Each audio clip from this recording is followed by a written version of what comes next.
Hadis yang ke-8, al-haditsus tsamin. Qaulu Rabbina, perkataan Rabb kita, idza syamsu kuwirat, apabila matahari itu digulung.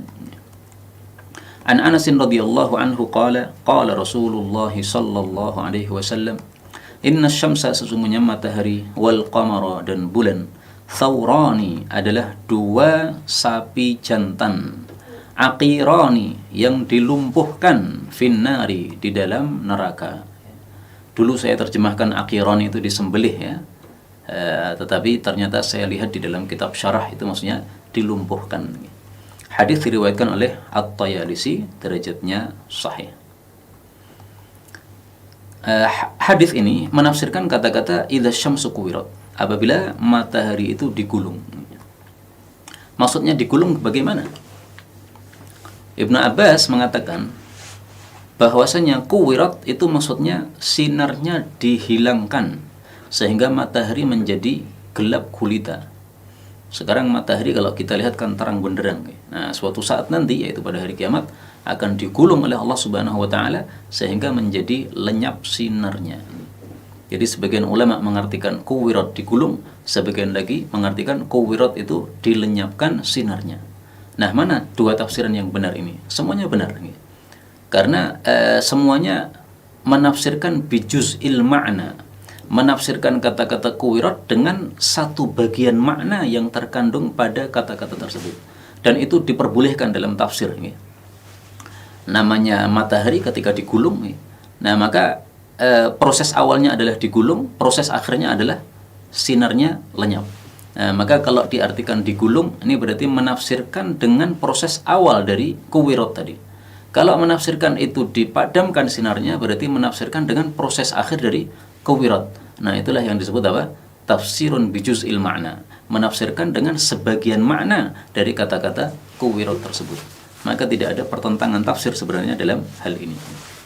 Nah, setelah matahari digulung, kemudian dipadamkan sinarnya, kemudian diapakan? Apa nasibnya matahari? Nah, hadis ini menjawabnya.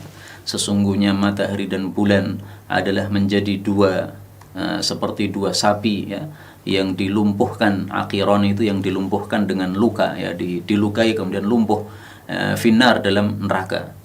Nah, sebagian orang yang tidak punya kepahaman ilmu agama menganggap bahwa hadis ini tidak mungkin sahih dari Nabi SAW, karena dia menggunakan akal ya. Apa salahnya matahari dan bulan kok dimasukkan dalam neraka?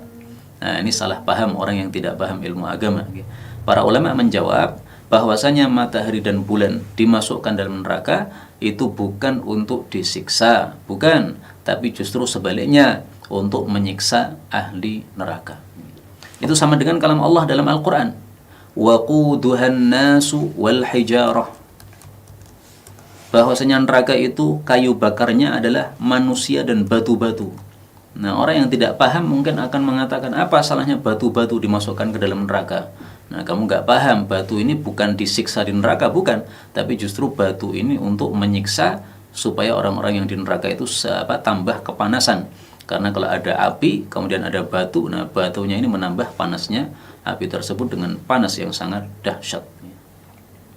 Karena itu hadis ini juga mengingatkan kita satu hadis yang lain ya, tentang